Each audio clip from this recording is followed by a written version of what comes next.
जाई रावण को उदंत देव एही ब्रह्मास्त्र नियो कहब देव मो सीता को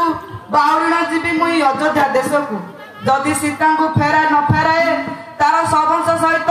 एही ब्रह्मास्त्र द्वारा नाश करी सुसेन पत्र लेखि हनुमान को दिंतु से लंका को जाऊ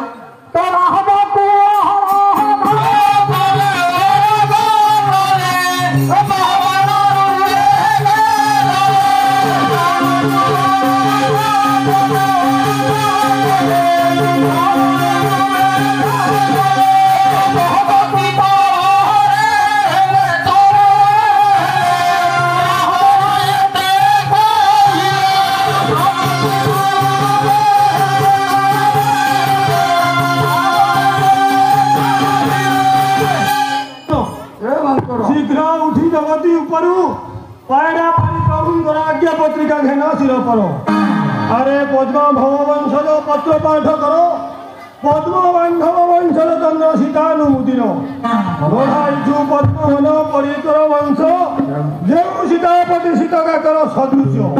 तार भैरवी अटई हांकर सर मृत्यु पिंडाहार कर शशिवेत गला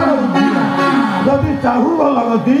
सीता जाई सीतपादे पसजा शरण नहिले देख यही ब्रह्मबाण गोटे चल कारण